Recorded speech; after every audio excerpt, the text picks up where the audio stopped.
بسم الله الرحمن الرحيم الحمد لله والصلاة والسلام على نبيه وعلى آله وصحبه وسلم تسليما كثيرا مزيدا إلى يوم الدين أما بعد. A successful businessman with Allah seeks all that which pleases Allah. And your ibadah in itself is a business transaction, a business deal. And I didn't bring that terminology from myself. It's directly out of the Quran. إن الذين يتلون كتاب الله وأقاموا الصلاة وأنفقوا مما رزقناهم سرا وعلانية يرجون تجارة لن تبور. Those who recite the book of Allah, Quran, reciting the Quran, that's worship. Perform the salah, iqamat as-salah. Those who spend in charity from that which Allah provided for them, both secretly and openly, that's also a matter of worship, of ibadah. What about it? They hope for a sure trade gain with Allah that will never perish. Allah called it a trade gain, a business transaction, but a transaction that will never perish, and it's a win-win deal. One thing that happens is that most people tend to get locked in on certain ibadat and don't go beyond that to others. And over time, some ibadat become strange or abandoned or neglected. And there's a long list of those actually. But today, inshallah, we'll talk about 3 of them. The first one is asking Allah for forgiveness, making istighfar before Fajr, before the call of adhan, before Fajr. This is different than Qiyam, and this is different than Taraweeh. A worshipper seeks what pleases Allah in different forms and fashions. That's ibadah. والله بصير بالعباد الذين يقولون ربنا إننا آمنا فاغفر لنا ذنوبنا وقنا عذاب النار. At the end of those verses, Allah says, والمستغفرين بالأسحار. Those who pray and beg and seek Allah's pardon in the last hours of the night. Sahar is the end of night, right before Fajr. That's why suhoor is called suhoor, because it's at the end of the night. After you do what you do, after you do qiyam, after you recite the Quran and remember Allah, then you're going to go have a meal with your family right before Fajr. Then slip away. Slip away. And ask Allah for forgiveness right before Fajr. There's so much reward in it, so much honor in it, that you fall under the verse, وَالْمُسْتَغْفِرِينَ بِالْأَسْحَارِ. We said that Ramadan is the imanic therapy. To start some more ibadat, to better yourself. Start gradually in this. Start slow. Maybe 5 minutes before Fajr, maybe 3 minutes before Fajr, go sit and make istighfar. Don't listen to this and get all hyped up and inspired and then go do hours, because sometimes that's a shaitanic tactic where he gets one to exert all his effort, gets inspired at something, gets all his exerts all his effort in one night, and then he leaves it. Ibadah is like when you buy a new car. They tell you got to break in the engine bit by bit. Don't go and drive at 70 miles per hour from the first day. You got to break the engine in. What little of ibadah you do that continues is better than a lump sum that vanishes. While everyone is sitting at the table eating suhoor and breakfast, conversing in possibly vain talk and sometimes sinful talk, take a step away and go do istighfar. Say 70 to 100 times like the Prophet ﷺ, astaghfirullah, or any fashion or form, make istighfar. That's the beginning of a new ibadah in your life. All the times are good for istighfar. All. But this time is the time recommended in the Quran. Do it and you'll be among those praised by Allah in the Quran. وَالْمُسْتَغْفِرِينَ بِالْأَسْحَارِ. You do it and inshallah you'll get Allah's forgiveness. فَقُلْ تُسْتَغْفِرُوا رَبَّكُمْ إِنَّهُ كَانَ غَفَّارًا. Allah will forgive those who seek forgiveness. You got financial problems? You're a couple having fertility problems? Istighfar is by a clear verse a medication for all that. And the best time is that time by suhoor. وَيُمْدِدْكُمْ بِأَمْوَالٍ وَيُمْدِدْكُمْ بِأَمْوَالٍ وَبَنِينَ. You want strength? You want a position or promotion? You're trying to get in a university, they keep declining and rejecting you? Wallahi, head to istighfar and see. وَيَزِدْكُمْ قُوَّةً إِلَىٰ قُوَّتِكُمْ. Seek forgiveness from your Lord. He will send you from the sky abundant rain and add strength to your strength. Strength to your strength. A position. Maybe a university you're trying to get. A promotion at work. You want to enjoy life? يُمَتَّعْكُمْ مَتَاعًا حَسَنًا. Seek forgiveness from your Lord. The verse says, seek forgiveness from your Lord and turn to Him in repentance. He'll grant you a good enjoyment in life. Ibn Kathir said this is in this life. Then the second sentence says, وَيُؤْتِ كُلَّ ذِي فَضْلٍ فَضْلًا وَيُؤْتِ كُلَّ ذِي فَضْلٍ فَضْلًا. It's the life after. So you get both out of istighfar. You want to be saved from evil, from punishment of sins in this life and in the life after. وَمَا كَانَ اللَّهُ مُعَذِّبَهُمْ وَهُمْ يَسْتَغْفِرُونَ. The mercy of Allah descends upon you with istighfar. لَوْلَا تَسْتَغْفِرُونَ اللَّهَ لَعَلَّكُمْ تُرْحَمُونَ. If you have the mercy of Allah, what else do you need? Now tell me, is it worth it? Start in this blessed day, today.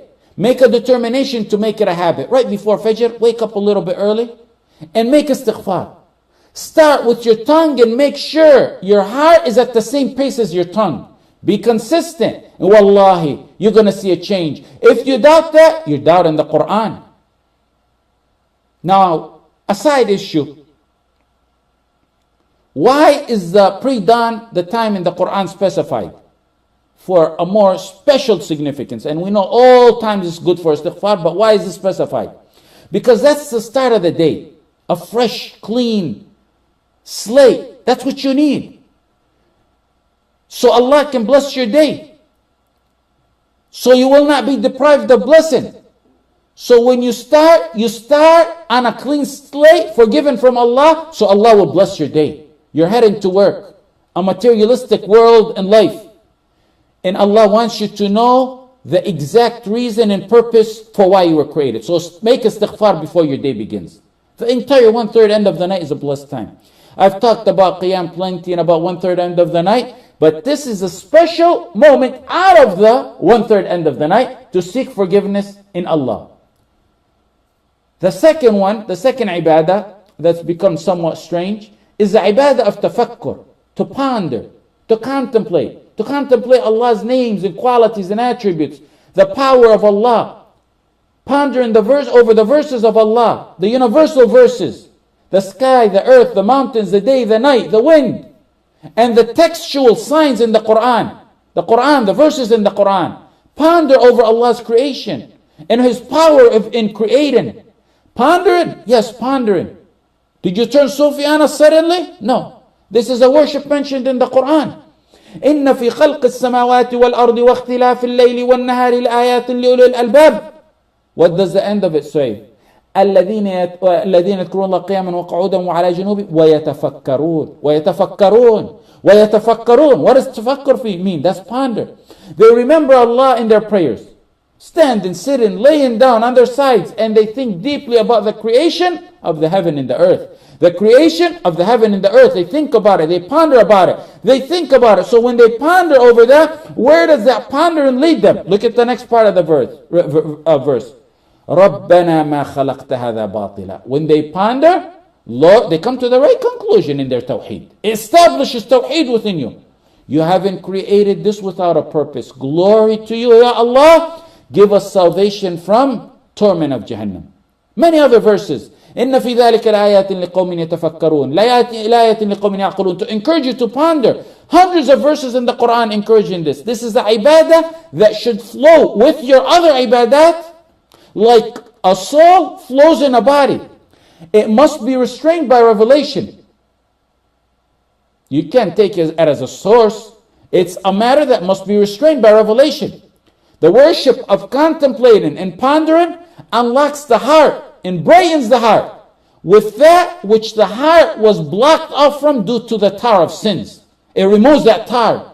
This ibadah opens the hearts to the meaning of the Quran and brings dosage after dosage of iman. This ibadah attains you certainty in Allah. It attains you fear in Allah, love of Allah, hope in Allah, reliance on Allah, continuous repenting, which is called inaba to Allah. This ibadah softens your heart. It softens those hard hearts. When you constantly contemplate the power of Allah, it humbles you. When you contemplate the forgiveness and generosity of Allah, it entices you to do better. Contemplating the verses of Allah, the signs of Allah, is soap that cleans your mind, your soul. Ponder in every matter that you see. Make it a habit. Raise yourself. Establish yourself to doing that. Abu Sulaiman ad-Darani said, I never left my house and seen and laid my eyes on anything except I see Allah's blessing in it or His power over it. Well, what is that? Let me repeat, because this sums up this area. This sums up the whole area of this matter. Abu Sulaiman said, I never left my house except that anything I lay my eyesight on, I look to Allah's blessing in it or His power over it. Anything he sees, he looks to the blessing or His power of Allah over it. The verses that mention the sky, every time you look at the sky, ponder, who raised that sky with no pillars? You look at the sky, then look at the walls of your house. Every few months you need to call the handyman to fix it. Yet a creation is magnificent at the sky, years after years, sustained and maintained by Allah. When you ponder that, and you ponder that after you're walking out of the house and after you're walking out of the masjid, look and ponder and think and say, the one who did that to the sky is able to answer that dua that I just made at the masjid. Fill your heart with assurance. That's what it does. Do you understand now what pondering is? وَيَتَفَكَّرُونَ لَآيَاتٍ لِقَوْمٍ يَعْقِلُونَ لَآيَاتٍ لِقَوْمٍ يَتَفَكَّرُونَ. Sit and visualize the life after. The details of the life after, the akhirah. Abdullah ibn al-Mubarak once visited Sahel ibn Ali. When he seen him zoned out thinking, what we today, you see someone zoned out, you tell him, snap out of it. Abdullah ibn al-Mubarak said, where did your thinking take you?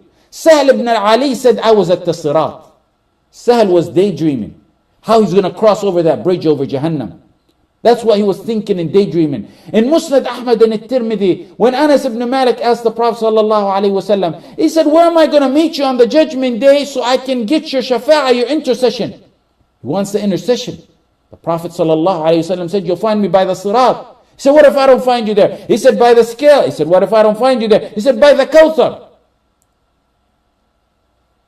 Do you think someone would ask such a question without having to ponder over that matter and thought about it for a long time in the details of the akhirah, in the judgment day?